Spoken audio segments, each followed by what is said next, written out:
Et alors, les applaudissements? Ah! C'est que on commence quand même à s'y habituer, à y prendre goût. Ils sont venus de Charente cet après-midi, le lycée Félix Gaillard de Salès de Barbezieux, le lycée de du pays d'Audenis, de Surgères, venu des Deux-Sèvres, Paul Guérin de Niort, de Dordogne, le lycée Simone Signoret de Bressuire, de Gironde, Václav Havel de Bègle, le lycée horticole Camille Godard de Blanquefort. Donc nous allons avoir 2 représentants sur le plateau, les lycées Julien Fradon et Gustave Eiffel de Bordeaux, mais vous pouvez vous applaudir. Le lycée de la Mer de Gujan-Mestras, le lycée de Barboutet, Montesquieu de Libourne, Jacques Brel de Lormont, venu de Haute-Vienne, le lycée Paul-Éluard de Saint-Julien, le lycée Antoine de Saint-Exupéry de Parentis-en-Born dans les Landes. Et enfin de Vienne, le lycée pilote innovant international Jaunet-Marigny, le lycée Guy Chauvet de Loudun et le dolmen de Poitiers. Bienvenue à toutes et à tous pour ces 15e tribunes de la presse. Voilà, installez-vous, s'il vous plaît, dans le calme. On va parler avec vos camarades de classe cet après-midi, vos consoeurs et consorts lycéens. On va parler un tout petit peu d'éducation aux médias au cours de ce débat également, mais je voudrais vous en toucher un mot, puisque l'éducation aux médias, elle est vraiment au cœur de ces tribunes de la presse. C'est l'un des leviers essentiels de la citoyenneté que développe la région Nouvelle-Aquitaine à l'adresse des lycéens des 12 départements de la région, et auront défilé au cours de ces tribunes de la presse 57 lycées de la région, 57 lycées qui seront venus assister à des débats, des tribunes, et participer également à des ateliers que déploie la région, des ateliers de découverte des métiers de la presse, des conférences centrées sur l'identification des sources, l'information sur les réseaux sociaux. Il y a aussi un parcours radio auquel vous participez, des animations ludiques et puis des visites médiatisées commentées de l'exposition Une année grise à la Mecca, 27 photos d'actualité, des photos reporters de l'agence France Presse. C'est une exposition que vous pouvez aller voir aussi en famille, exposition gratuite. Elle se tient jusqu'au 7 décembre. Tout le reste se passe au TNBA, mais aussi dans vos classes, et également à l'IJBA, l'école de journalisme qui est située juste à côté, et également à la librairie Mola. Pendant le débat, merci d'éteindre les sonneries de vos téléphones portables. Voilà, parce que c'est important qu'on soit au calme et qu'on ne soit pas perturbé par des sonneries et par des gens qui répondent au téléphone. Alors donc, le monde tel que nous l'imaginons, tel que vous l'imaginez dans 15 ans. C'est une première pour ces tribunes de la presse. La région Nouvelle-Aquitaine a souhaité en effet inviter un panel de lycéens à se projeter dans un monde qui sera le leur et le nôtre, si on est encore là, dans 10 ou 15 ans. Ces jeunes lycéens seront entrés dans la vie active. Pour certains, ils auront des responsabilités d'encadrement, de gestion d'entreprise, des responsabilités politiques, associatives, sociales. Et on va voir avec eux, en tant que porte-parole de leur classe, puisque cet atelier a été préparé en classe, on va voir avec eux comment ils appréhendent le monde de quand ils seront grands, c'est-à-dire demain. Leurs espoirs, leurs craintes. Je vous remercie d'accueillir très chaleureusement, parce qu'ils ont le trouillomètre à 0, Alizé et Gauthier du lycée Jacques Brel de Lormont, Inès et Yanis du lycée de la Mer à Biganos et Luna et Aïdan du lycée Camille Godard de Blanquefort. Et venez!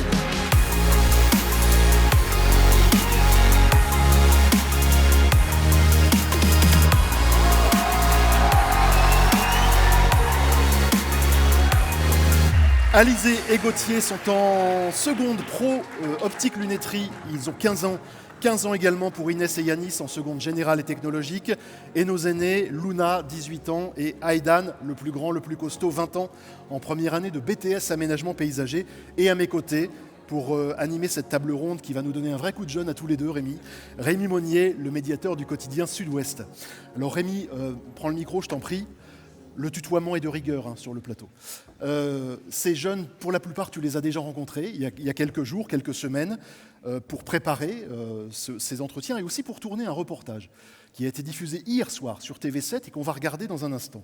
En quelques mots de synthèse, Rémi, qu'est-ce que tu retiens de ces rencontres avec une partie donc, des lycéens de ce plateau ? Bonjour, j'ai retenu d'excellents moments. Alors, je n'étais que dans 2 établissements sur 3. Je n'ai pas été à Blanquefort. Il y a quelques constantes, c'est-à-dire j'ai eu affaire à un public, à des personnes qui étaient dans un double positionnement, c'est-à-dire à la fois des personnes qui étaient relativement motivées, optimistes par rapport à leur avenir personnel, d'autant qu'elles sont engagées pour certains dans des carrières liées à l'optique, pour d'autres dans des carrières ou générales ou liées à des métiers de la mer. Le tout dans un contexte qui est quand même, et c'est peut-être aussi de notre responsabilité, sinon faute des médias, qui est quand même un peu anxiogène, voire très, entre les guerres, les crises, les problèmes budgétaires. Enfin, il suffit d'allumer les infos pour voir que c'est pas toujours rose. Donc voilà, un tiraillement entre ces deux choses. Et j'ai vu aussi de belles histoires de solidarité, enfin pour ce que j'ai pu voir, hein, j'y suis pas resté des semaines entières, ni des journées. Donc de belles histoires de solidarité entre eux et avec la communauté enseignante. Optimisme, pessimisme, optimisme à titre personnel quand même, il y a quand même une envie d'embrasser cette vie, un pessimisme un peu de l'effet de groupe. Sur une échelle de 0 à 10, on se situe où entre 0 pessimisme profond et 10 optimisme, enthousiasme? Alors c'était au lycée Jacques Brel de Lormont, les enseignants avaient fait la fameuse carte mentale, vous savez, avec des post-it qu'on affiche au tableau en fonction des orientations, et je crois que le positionnement était assez médian. C'était autour quand même de 6-7 pour la majorité de la classe, mais il y avait les deux extrêmes. Donc je crois surtout que c'est eux qui seront les mieux placés pour vous répondre. Bon. Donc un reportage diffusé hier soir sur TV7, et bien on va le regarder ensemble si vous voulez bien.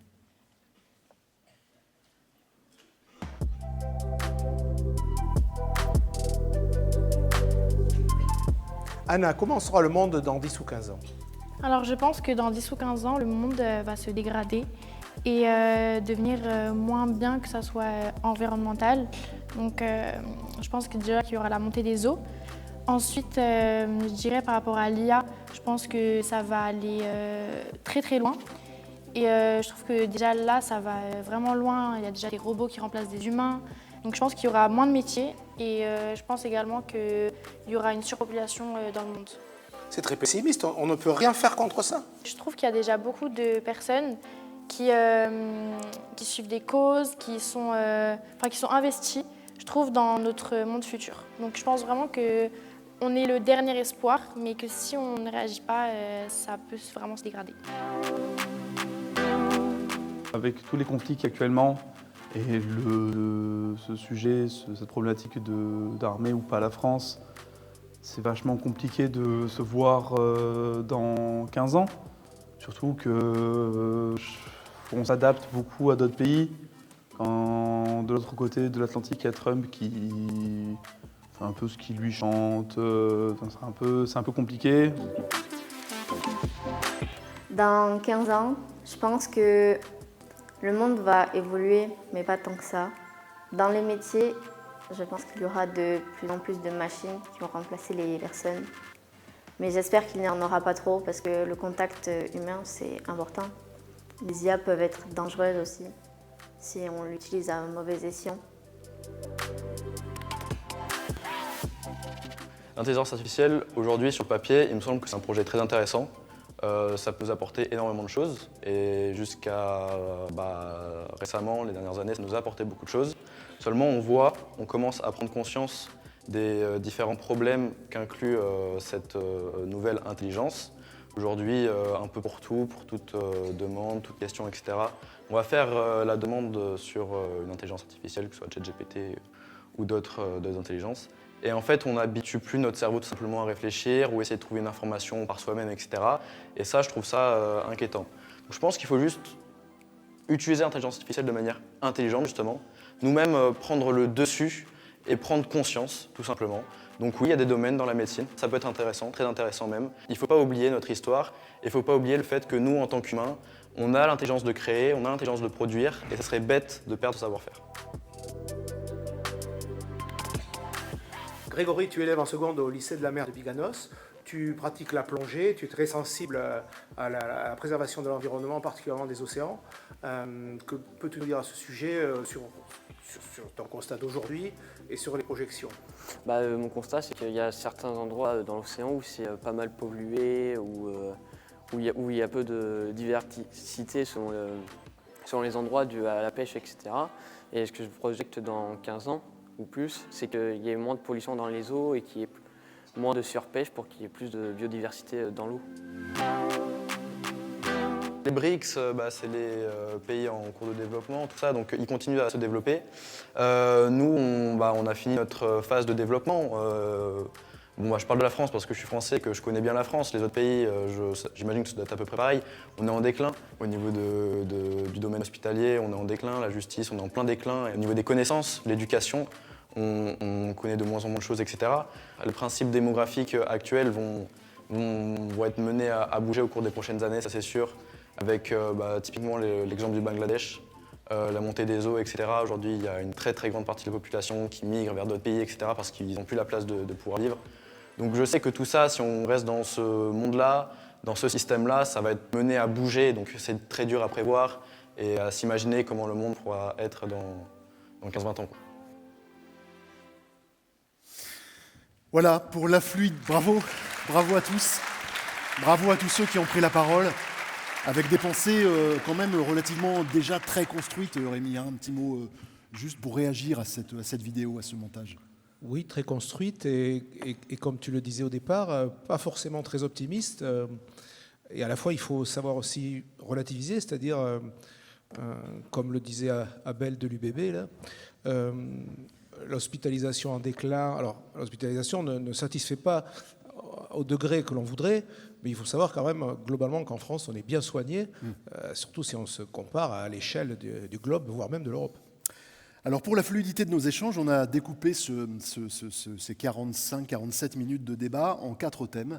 Votre vie future, vie professionnelle future, la manière dont vous appréhendez les grands équilibres mondiaux, les valeurs qui nous rassemblent, et pour commencer, premier thème, vos interrogations et votre contribution à la planète en souffrance sur laquelle on vit, que nous vous laissons en héritage, les générations précédentes, en souffrance sur le plan écologique et climatique. Et sur ce premier thème, Alizé Gauthier, voilà, c'est à vous de vous lancer, hein, je suis désolé. Qu'est-ce qui, dans les échanges au sein de votre classe, ressort en termes de préoccupation au sujet de cette vie sur une planète, vie soutenable ou de moins en moins soutenable? Qui veut commencer? Gauthier, vas-y. Allez. Vous ne faites pas des politesses, hein. On y va. Allez, Alizé. Le micro bien près de la bouche. Avec la classe, on a parlé de 2 sujets principalement. En premier, la pollution et en deuxième, les extinctions animales, qui sont des sujets reliés. Par exemple,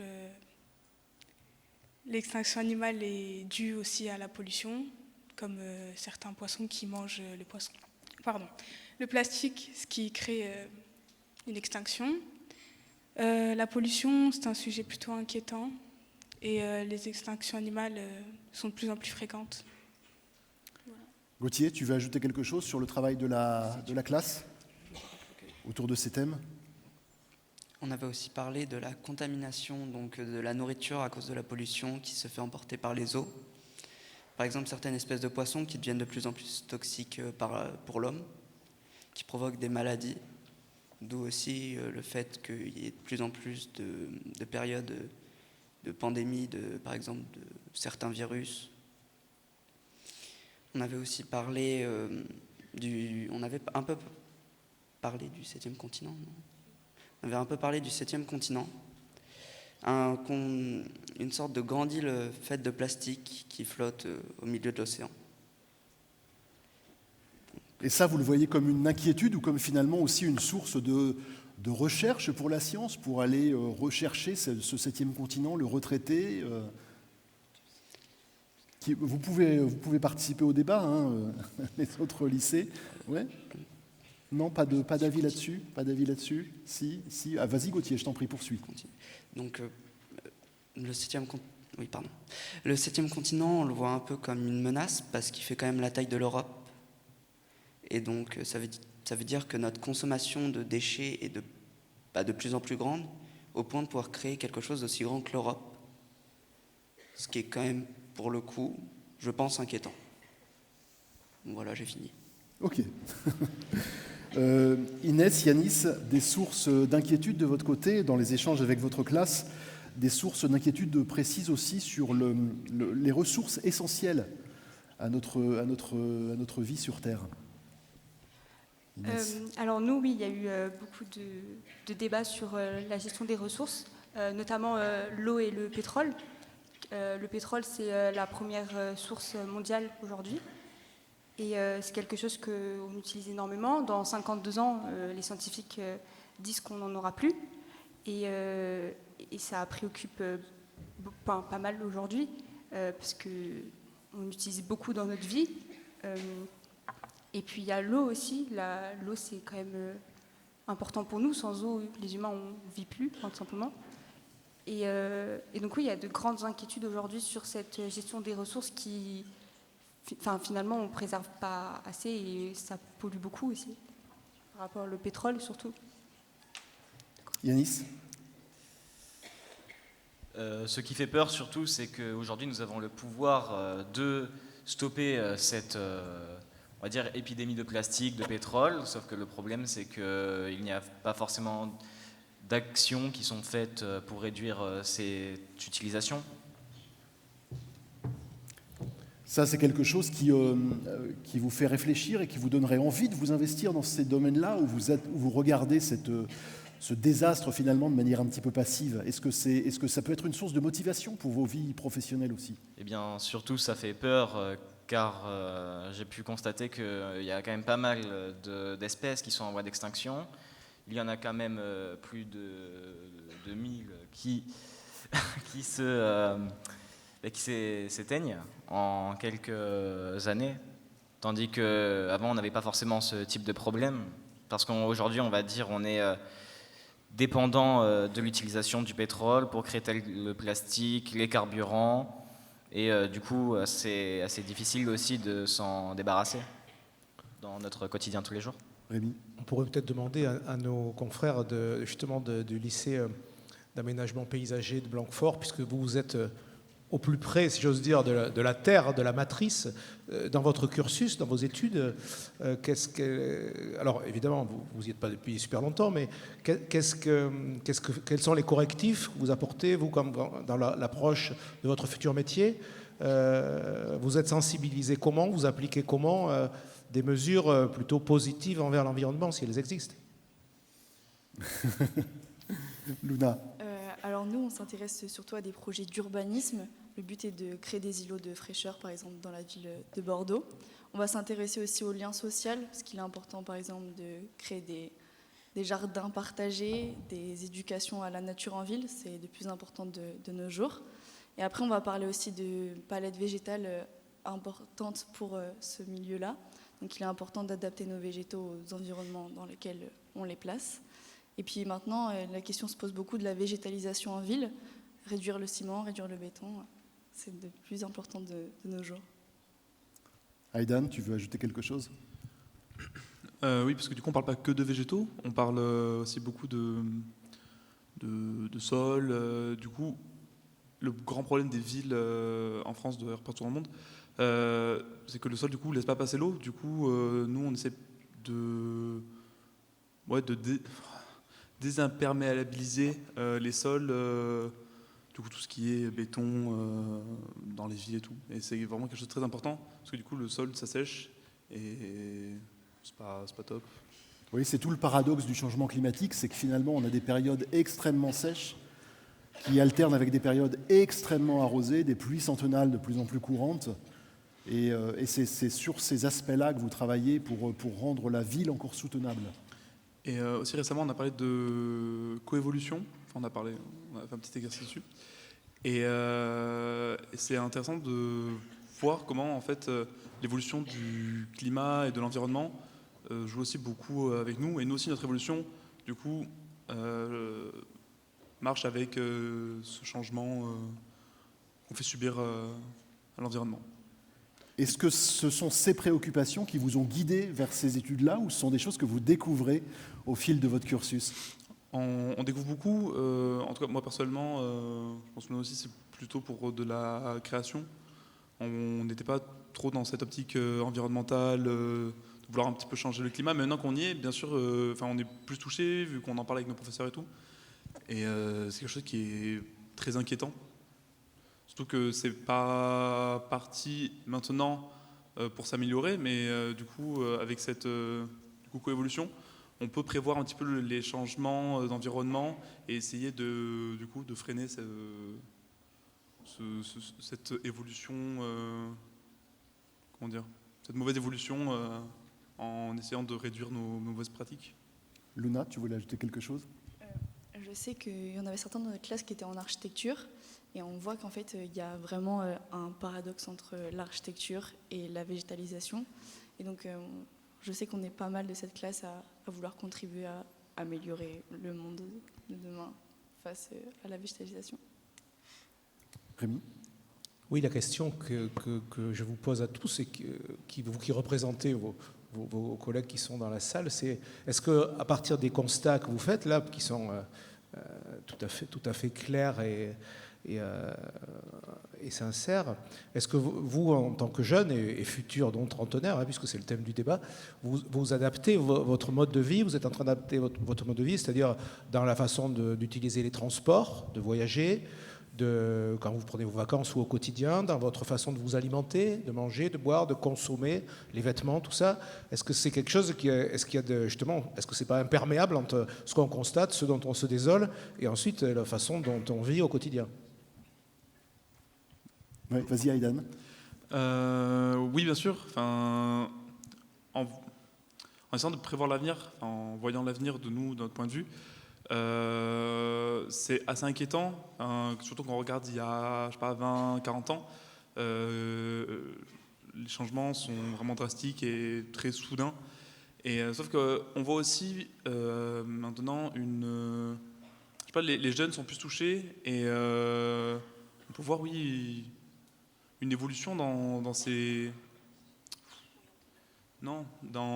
habitudes de mode de vie qu'on n'a pas spécialement dans les générations baby-boom pendant les Trois Glorieuses, qui sont un peu plus... C'était beaucoup, dans ces périodes-là, de la surconsommation, et ça achetait beaucoup.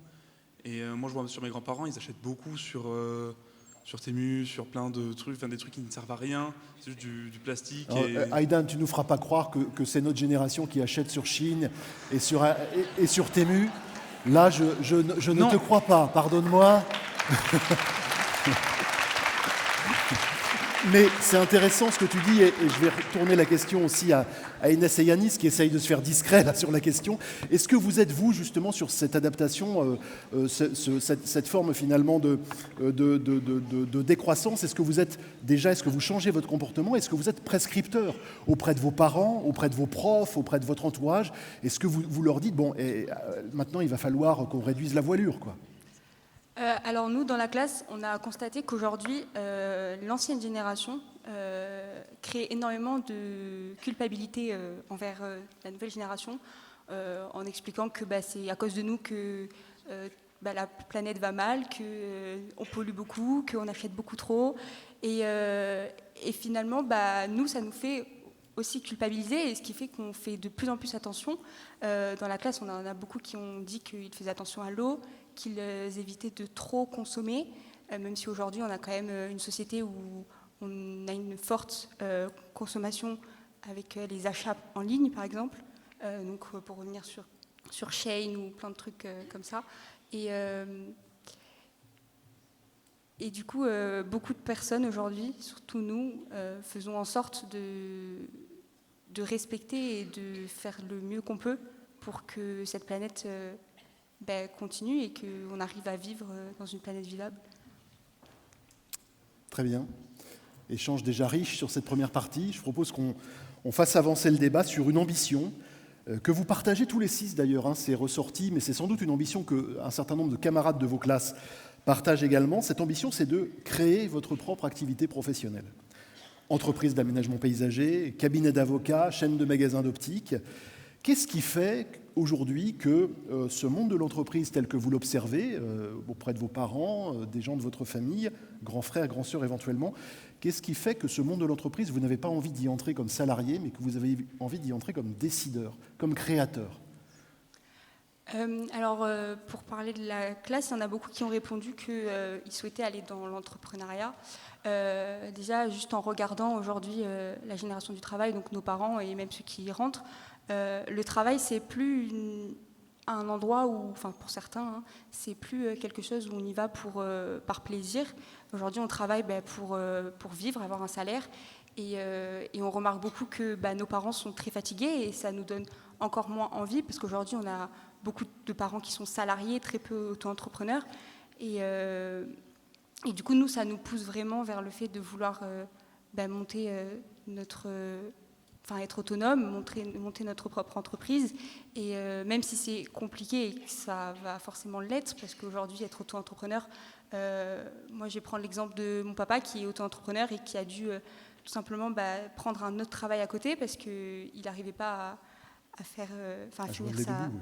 Comment ? Il n'arrivait pas à joindre les deux bouts. Exactement. Et donc, il a forcément dû prendre un autre travail.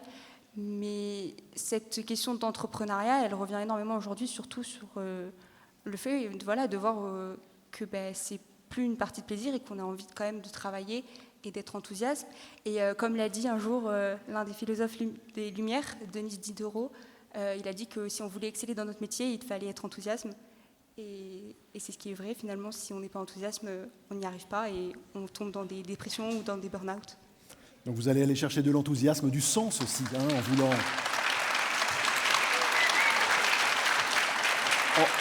En voulant créer vos activités, finalement, ce que vous avez envie de faire, c'est changer les choses. Vas-y, je t'en prie. Je sais que nous, notre génération, on a du mal à trouver, par exemple, des jobs d'été. C'est assez compliqué et je pense qu'entrer dans une entreprise où, par exemple, les jeunes sont plus valorisés, ça peut être intéressant pour nous. On dit souvent qu'on est une génération qui ne veut pas travailler ou qui travaille mal, alors que pour la plupart, on est juste motivé, c'est juste que la plupart du temps, on est freiné. Aïdan, quelque chose à ajouter sur ce thème ? Non, pas forcément. Très bien. Moi, c'est clair.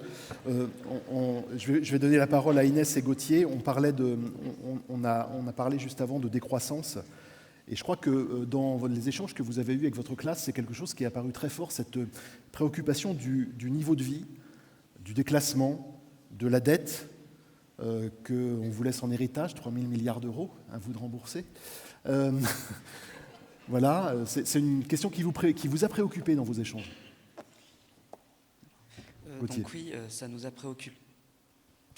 préoccupé parce qu'on se demande, quand nous on va entrer dans la vie active et professionnelle, comment sera le monde du travail avec cette dette qui s'accumule, le niveau de vie qui devient de plus en plus cher. Et donc on se pose vraiment la question de savoir si on pourra vivre justement, si ça ne sera pas plus de la survie. C'est-à-dire, peut-être Alizé, pour compléter, est-ce que ça veut dire que vous avez le sentiment finalement que le travail, ce sera plus une manière d'asseoir votre niveau de vie, que c'est trop compliqué aujourd'hui, ça ? Alors, on voit qu'aujourd'hui, de plus en plus de gens... Galère ? Comment dire ? Je ne sais pas comment dire. Avec tes mots, comme ça vient. Même si ce n'est pas une réponse à ma question, t'inquiète pas. Qu'est-ce que tu as envie de dire sur ce sujet du niveau de vie, de la dette ? On voit que les gens ils galèrent, désolé pour le terme, dans le monde du travail, que ça devient de plus en plus compliqué. Nous, notre question, c'est à quel âge aurons-nous une retraite ? Oh. Voilà. Déjà. Est-ce qu'elle existera encore, peut-être ? C'est une vraie question pour vous aussi, la retraite ? Ouais, vraiment ? Comment elle se pose, cette question ? Eh bien, on peut voir quand même qu'il y a eu pas mal de manifestations qui ont eu lieu par la réforme des retraites qui a été faite par Elisabeth Borne. Ouais. En soi, elle a été mise en place pour essayer de rembourser la dette. En soi, c'est ça. C'est surtout pour sauver ce régime de retraite par répartition, qui est un modèle un peu exceptionnel français, c'est-à-dire que les actifs payent pour les retraités, et comme il y aura de moins en moins d'actifs et de plus en plus de retraités parce qu'on vit de plus en plus vieux, et parce qu'effectivement il y a moins d'actifs, à cause de la pyramide des âges également, et du fait qu'on fait de moins en moins d'enfants, alors aussi vous pourrez changer les choses, pas tout de suite. Voilà, c'est d'abord motivé par cela, sauver ce régime. Est-ce qu'on veut encore ce régime ? Est-ce qu'on veut le sauver ? Mais je reviens à ma question, c'est vraiment une préoccupation pour vous, la retraite ? Oui. Oui. Bien. Et Rémi, ça t'étonne, ça ? Par définition, ça m'étonne, puisque vous avez l'âge que vous avez, et que moi, ce sont des questions qui commencent à peine à me préoccuper, alors que c'est vraiment très près. Mais sans faire de grande analyse, ce que je ressens, en fait, c'est que vous avez un souci, un besoin que soit exprimée une solidarité, quoi, parce que la retraite, c'est la solidarité, en fait. Et donc, la question que vous posez, je ne pense pas que c'est vous dire combien je gagnerai quand j'aurai 65 ans et à quel âge je serai à la retraite. Mais c'est surtout se dire, voilà, est-ce que la société sera solidaire avec moi par rapport à mon parcours? Donc, je pense que l'étape numéro 1, c'est rentrer dans la vie active. Et vous en parlez bien, vous avez commencé à bien en parler, c'est ça. Et sans vous angoisser de ce qu'il y aura plus tard, puisque par définition, personne ne le sait. Et donc c'est ce premier pas, me semble-t-il, qui est intéressant, d'autant que là, vous êtes représentatif de diverses filières. J'ose espérer que vous avez quand même, au-delà des critères, évidemment, de salaire, de conditions d'horaire de travail, tout ça, une envie d'aller au bout de votre choix, non ? Oui, bien sûr, on a tous envie de réussir, mais on a quand même beaucoup de craintes parce qu'aujourd'hui, c'est des questions qu'on doit se poser. Dans quelques années, nous, on n'a que 15 ans, mais dans quelques années, on va forcément faire un métier. Et c'est sûr que on doit se poser des contraintes, des craintes. Et aujourd'hui, en fait, il y a tellement de choses qui peuvent se passer que ça rentre forcément dans notre tête. Alors, on ne pense pas tous à la retraite, mais je vais revenir sur le fait d'être enthousiaste. Moi, ma plus grande crainte, et on l'a vu aussi dans la classe, on a quand même énormément de personnes qui ont peur de ne pas réussir, rien que leur examen pour aller plus loin, ou même de ne pas réussir, de lâcher et de tomber en fatigue et de ne pas être heureux, en fait, tout simplement. Oui. Pour autant, il y a moins de chômeurs. Le taux de chômage aujourd'hui est bien inférieur à celui qu'il était quand nous avions votre âge. Donc je pense qu'il y a aussi, alors on n'est pas encore dans la partie les médias, mais il y a aussi tout un ensemble de choses que vous entendez. Je ne dis pas qu'il n'est pas le reflet de la réalité, mais qui est peut-être parfois, la répercussion est peut-être parfois un peu importante. Alors on ne va pas parler des chaînes d'un certain groupe de presse bien connu, assez critiqué en ce moment, mais il y a quand même possibilité de suivre des chemins qui vont vous enrichir à tout point de vue et pas que financier. Aidan, tu voulais ajouter quelque chose ? Oui, j'ai pu parler avec plusieurs travailleurs, surtout dans des institutions publiques comme les hôpitaux et tout. Et il y en a certains, il y en a beaucoup, qui sont obligés de faire des 50-60 heures par semaine parce que le domaine de la santé est beaucoup moins la France investit moins dessus. Il y a beaucoup de budgets qui ont sauté ces dernières années et il y a beaucoup d'infirmières et d'infirmiers qui partent de ce travail parce qu'ils ne peuvent plus. On ne peut pas travailler autant en touchant si peu, et même dans le domaine privé, c'est la même chose. Parce que du coup, il y avait moins de taux de chômage, comme vous avez dit. Mais les salaires, comparés au pouvoir d'achat, c'est un peu inquiétant. On a beau travailler, et je trouve ça très inquiétant aussi, comme tu l'as dit, de s'inquiéter de notre retraite et de savoir comment on va vivre.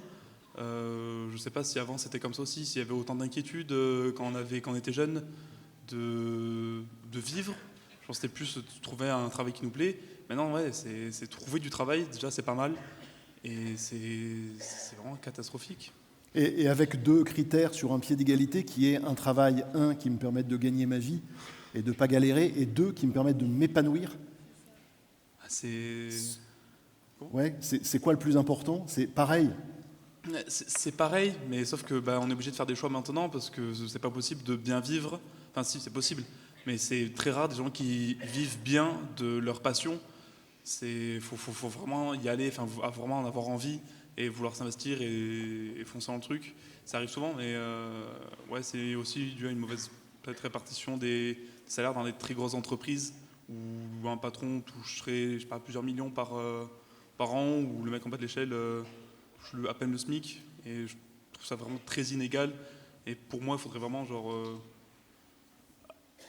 tasser cette pyramide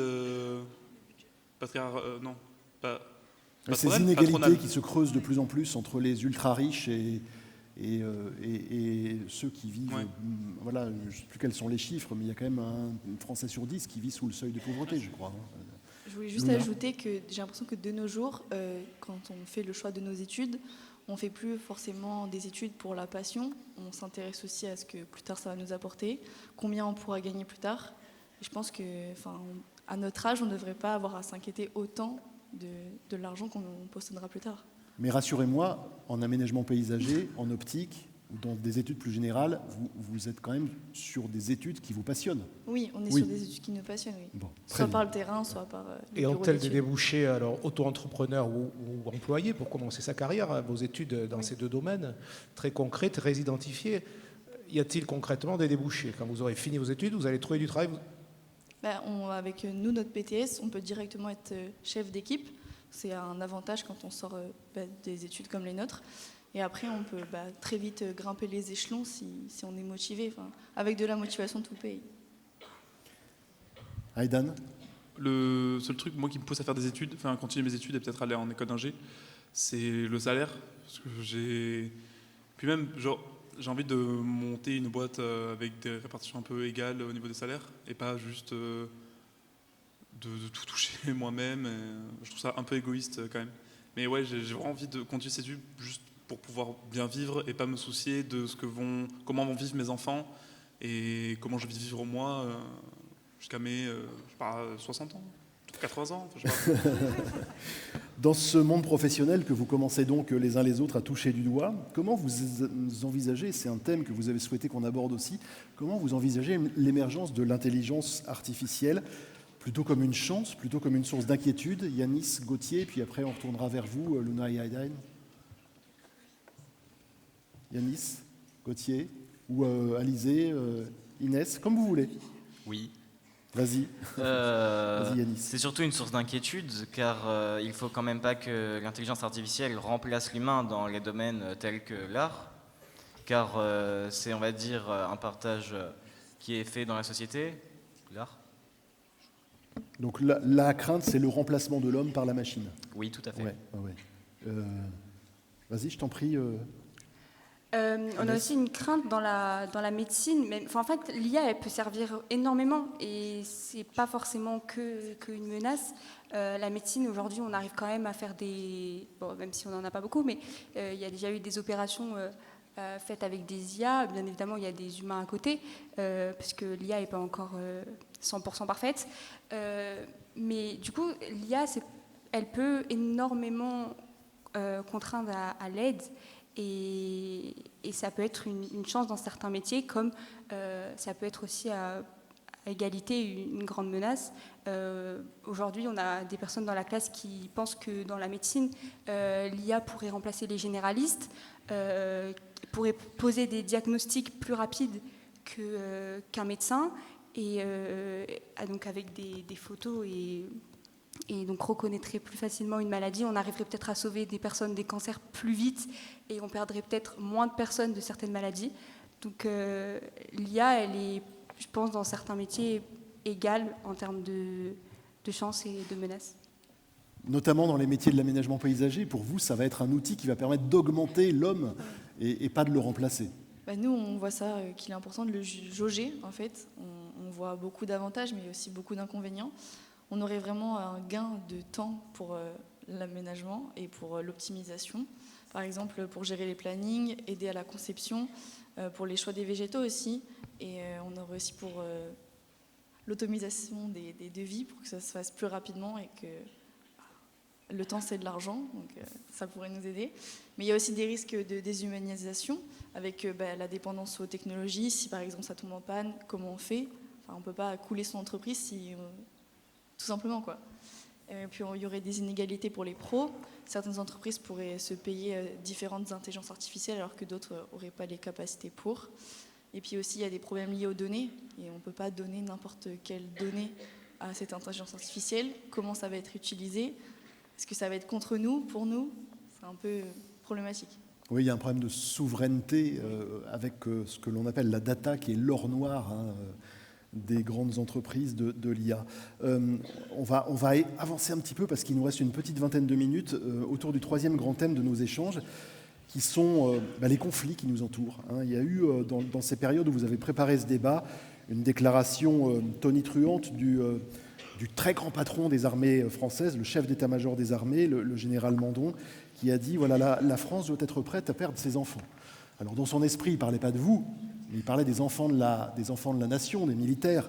Est-ce que ces guerres qui se multiplient, le retour de la guerre sur le sol européen, l'Ukraine c'est le sol européen, mais aussi au Moyen-Orient, et puis des guerres moins médiatisées et tout aussi meurtrières comme au Soudan, est-ce que c'est un thème qui vous préoccupe aujourd'hui dans la vie de tous les jours? Est-ce que c'est une source pour vous d'inquiétude? Eh bien, selon nous, en 2025, ça peut faire peur en effet qu'il y ait des personnes qui ont des idées quand même assez impérialistes, si je peux me permettre, qui font des déclarations assez oppressantes envers les citoyens de quelconque pays. Par exemple, je pourrais illustrer mon idée par Vladimir Poutine qui, quand même, met une pression au président Emmanuel Macron que s'il participe au financement de l'Ukraine, eh bien, nous pourrions rentrer en guerre avec la Russie, en guerre directe. Sur les conflits, qui veut ajouter quelque chose? Oui, je t'en prie, Alizée. Alors, moi, j'aimerais dire que, en voyant tout ça, ça nous fait peur. C'est inquiétant. Donc, on pense que la France devrait se préparer un peu plus à un conflit armé, comme avoir plus de munitions, faire plus de services militaires, tout ça. Voilà, il faut s'y préparer. Alors, il y avait une chercheuse ce matin dans le débat juste avant midi qui disait quelque chose de très intéressant. On parlait d'Europe. Et elle disait, non, rassurez-vous, il ne faut pas se préparer à faire la guerre, il faut se préparer à avoir un système de défense qui va dissuader n'importe qui de nous faire la guerre. Est-ce que ça vous parle plus et c'est moins anxiogène, Luna et Dan? Je pense que c'est une approche peut-être mieux que de se préparer à faire la guerre, de construire des armes pour aller au front. On n'est plus dans cette époque de guerre, vouloir reprendre du territoire. Enfin, je comprends pas comment on peut vouloir à tout prix. Il y en a pas spécialement sur le plateau, mais il y a beaucoup de gens qui ont envie d'aller au fond, mais c'est pas la première chose à soucier. Il y a d'autres choses à faire avant de partir au front directement. Et je ne pense pas qu'on doit se préparer dans les prochaines années, quand j'ai prochaines années, du coup c'est 15 ans, à faire la guerre immédiatement, puis il y a d'autres choses à faire. Et avant de nous envoyer au front en Ukraine, faut vraiment se préoccuper d'autres choses. Ouais. C'est pas le sujet peut-être principal à faire. Je suis d'accord avec toi. Mais cependant, on pourrait aussi comprendre qu'il y ait des gens qui soient assez effrayés à l'idée qu'il y ait des personnes qui nous menacent en soi tous les jours.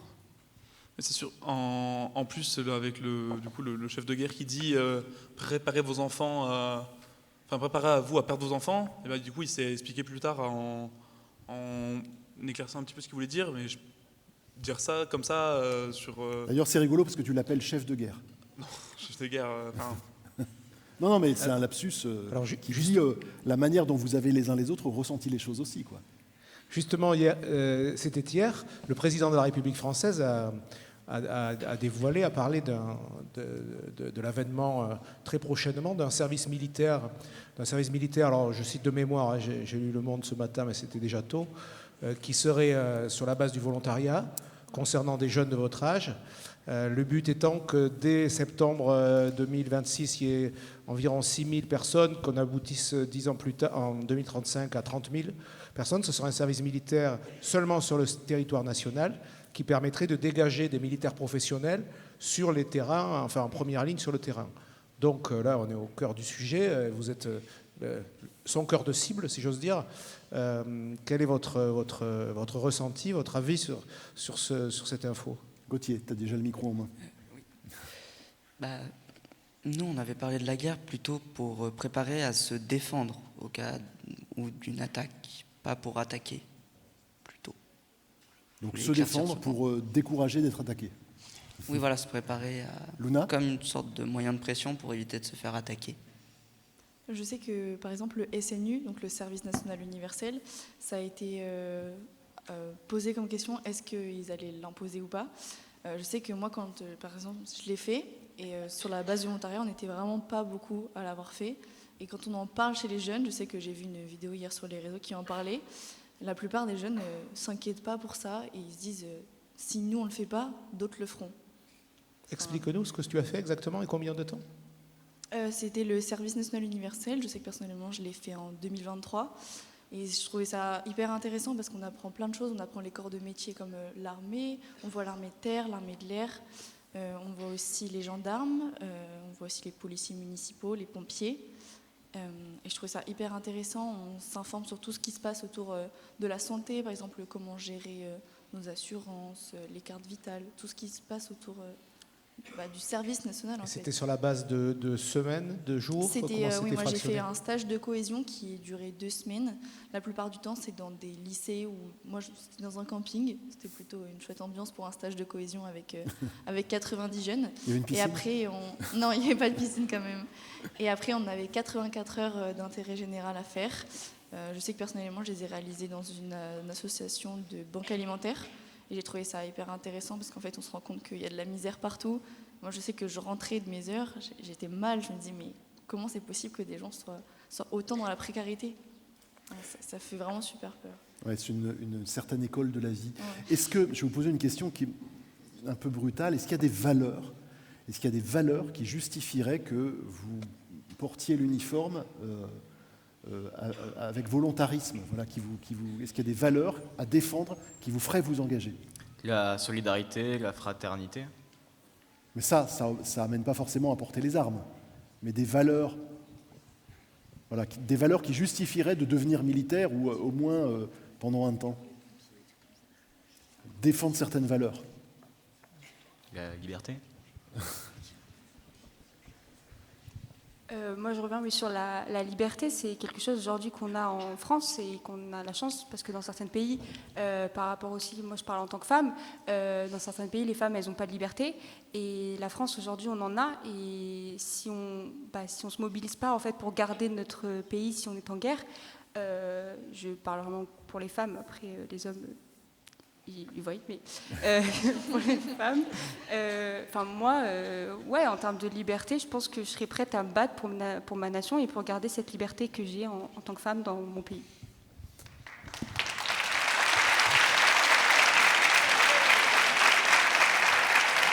Aïdad, tu veux ajouter quelque chose sur ces valeurs qui pourraient t'amener à prendre l'uniforme?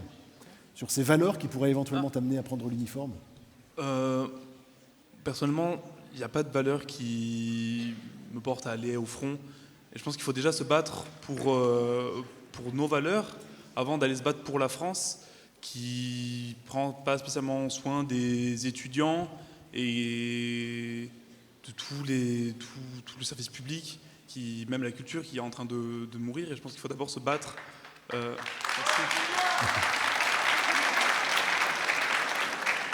Il faut se battre pour nos valeurs et pour notre liberté avant d'aller se battre au front pour aller aider la France et les bêtises que le gouvernement prend. S'il vous plaît. Et ouais, c'est vraiment la France. Enfin, comment dire, Bayrou a dit, quand il était encore Premier ministre, que la dette française était due à nous, les Français. Et c'est terrifiant de dire ça en sachant qu'ils augmentent toutes les taxes et qu'on ne peut plus rien faire, que du coup, au sujet d'avant, qu'on se soucie trop de l'argent maintenant à cause de ça, parce qu'on n'a plus d'argent. Et après, on dit que c'est à cause de nous, les Français. Et ouais, il faut vraiment se battre pour remettre nos valeurs. Alors, il y a une arme qui est très utile, assez pacifiste, qui est le droit de vote, qui est le bulletin de vote. Aïdan, toi tu as déjà voté pour les dernières législatives. Ouais. Luna, tu vas voter l'an prochain, municipal, et puis l'élection présidentielle l'année d'après. Vous, ce sera un tout petit peu plus tard. Est-ce que vous êtes pressé? Est-ce que Luna, tu es pressée d'aller voter? Pas du tout. Pas du tout. Alors pourquoi donc? Pas du tout. Moi, ça me fait peur, honnêtement. Enfin, je me dis, j'ai tout juste 18 ans, il faut que je contribue à tout ça. Enfin, je me dis, c'est quand même énorme. Si jamais le parti pour lequel je vote a des responsabilités, il y a après des craintes par rapport à tout ça. Je sais que si je m'engage si je vote pour un parti et qu'il y a des soucis vis-à-vis de ce parti, je me sentirais coupable d'avoir participé à ça. Mais est-ce que, avant éventuellement d'endosser ce sentiment de culpabilité, est-ce qu'il y a quand même des représentations politiques qui te correspondent, sans nous dire lesquelles, mais est-ce que tu te retrouves quand même dans certaines prises de parole, ou bien c'est le fait aussi de ne pas te reconnaître du tout dans ce qui est proposé qui te décourage d'aller voter? Moi, je suis très neutre face à la politique. Honnêtement, je m'y intéresse pas du tout. Enfin, je sais, et après c'est moi, mais je sais que je m'en occupe pas vraiment. Donc je me sens pas très légitime de voter, parce que je sais qu'il y en a qui sont hyper intéressés face à ça. Ils s'intéressent à plein de choses sur différents partis. Et enfin, tant mieux pour eux, parce que si ça leur plaît, moi, je sais que c'est un sujet qui m'intéresse pas vraiment, donc j'y prête pas attention, alors qu'en vrai, c'est important.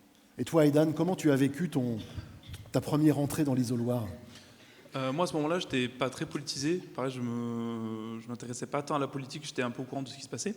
J'avais déjà mon idée politique, mais je ne m'intéressais pas trop à tout ça.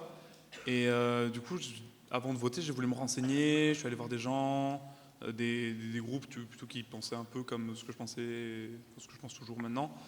Et du coup, ça m'a donné envie de voter, et je pense que c'est important, avant d'avoir du coup la majorité, avant d'avoir 18 ans, avant de pouvoir voter, de se renseigner, que de n'importe quel parti qu'on soit, pas juste de voter en fonction de la personne qui nous attire le plus, qui est le plus sympa, qu'on voit à la télé ou sur TikTok. Ce que voient les parents. Il ne faut pas voter comme les parents, à moins que du coup on pense comme ça.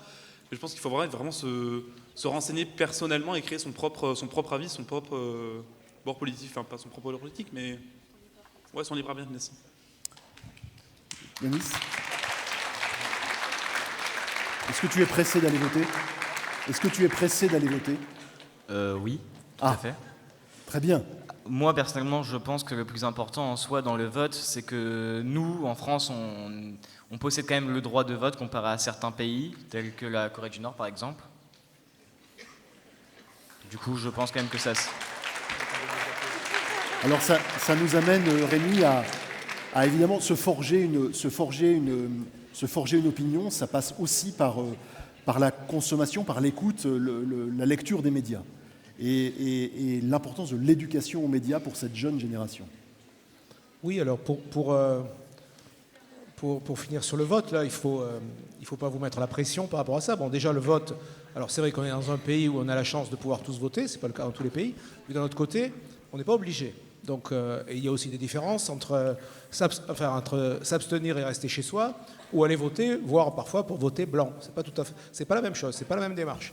Donc, moi, j'ai tendance à vous encourager à exercer votre pouvoir de citoyen, quoi que vous votiez, et vous dire aussi qu'il y a plein de manières de s'engager, solidaires, par le biais d'associations, pas forcément d'ailleurs toujours caritatives, ça peut être un club sportif dans un village, c'est aussi quand on est jeune, qu'on est en pleine forme, je le vois notamment en ville, c'est pouvoir faire attention à ses voisins. Parfois on a comme voisin une vieille dame, un vieux monsieur, ça peut être aider, ou dans un immeuble, à porter les courses, à se tenir au courant. Et puis c'est aussi à travers ce type d'engagement qu'on apprend la démocratie. Voilà, et qu'on exerce sa qualité de citoyen, parce qu'effectivement, il ne nous échappe pas, à nous les médias, que l'offre politique, répertoriée comme elle est aujourd'hui, ne parle pas forcément, n'intéresse pas forcément des jeunes citoyens tout juste à l'âge de voter. C'est pas grave, hein.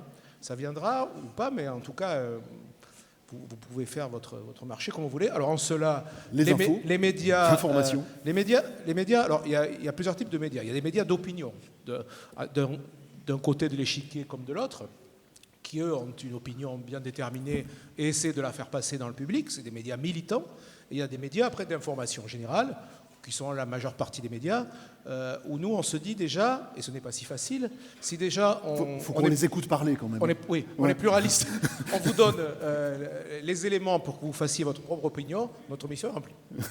Alors, comment vous vous informez? On fait un petit tour très rapide, il nous reste quelques minutes. Inès. Aujourd'hui, les jeunes, enfin dans notre classe en tout cas, ils ont répondu qu'ils s'informaient énormément par les réseaux sociaux, notamment avec Hugo Décrypte, et je pense que dans la salle beaucoup le connaissent, qui est aujourd'hui l'un des journalistes que les jeunes écoutent le plus et en qui les jeunes ont confiance, parce qu'il a une éloquence en fait qui est simple à écouter et il résume énormément. Et beaucoup pensent aujourd'hui que, par exemple, le journal de 20h, il n'existera plus et qu'il n'y a que les vieux qui regardent, sans blesser, hein, voilà. Mais... Tu veux dire les vieux à partir de 30 ans? Ouais, enfin, aujourd'hui...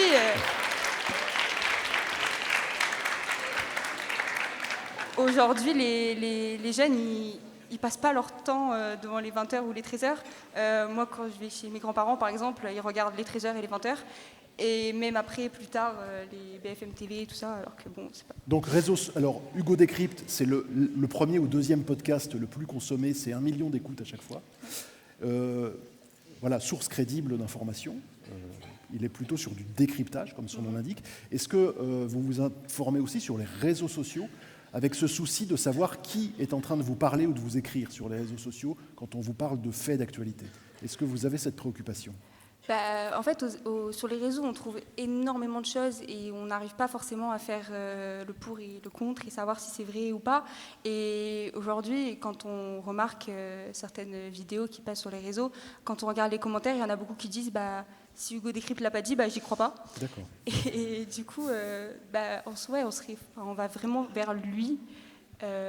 Et c'est sûr que le fake aujourd'hui, il est très compliqué à trouver et à savoir. Donc, même les réseaux, finalement, on n'est pas vraiment sûr de ce qu'on entend. Mais vous avez cette conscience que ce que vous trouvez sur les réseaux, c'est pas sûr? Oui, bien sûr, on a cette conscience. Certains trucs ne sont pas vrais et c'est à nous après de chercher, mais certains ne le font pas parce que c'est trop long. C'est pour ça qu'on va vers Hugo Décrypte. Gauthier?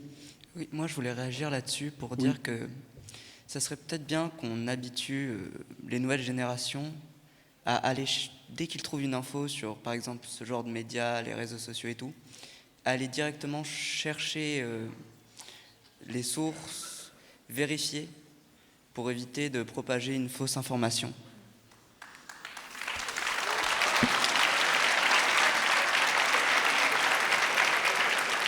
Aidan, en quelques mots?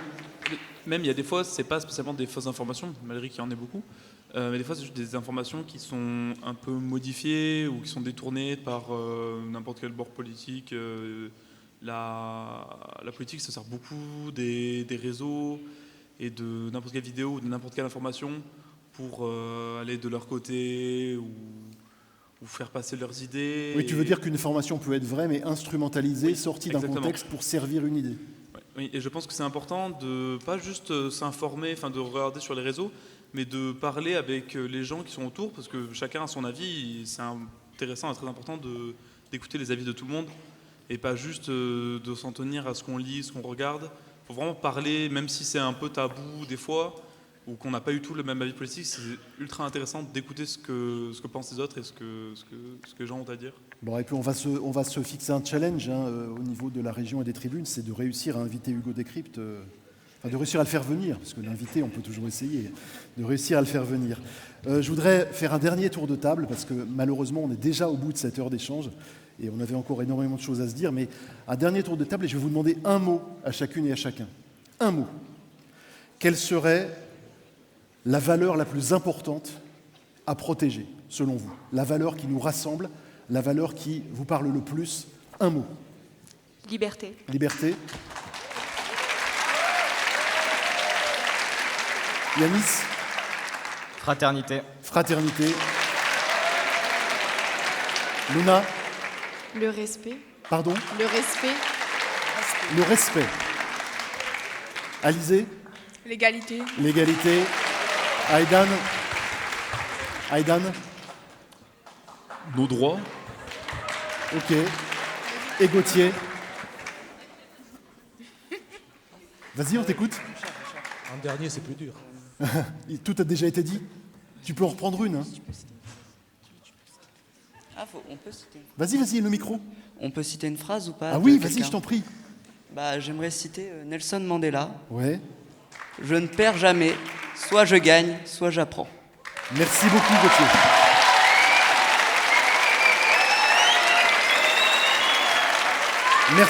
Merci Alizé, Gauthier, Inès, Yanis, Luna, Aidan. Merci infiniment Rémi, bravo.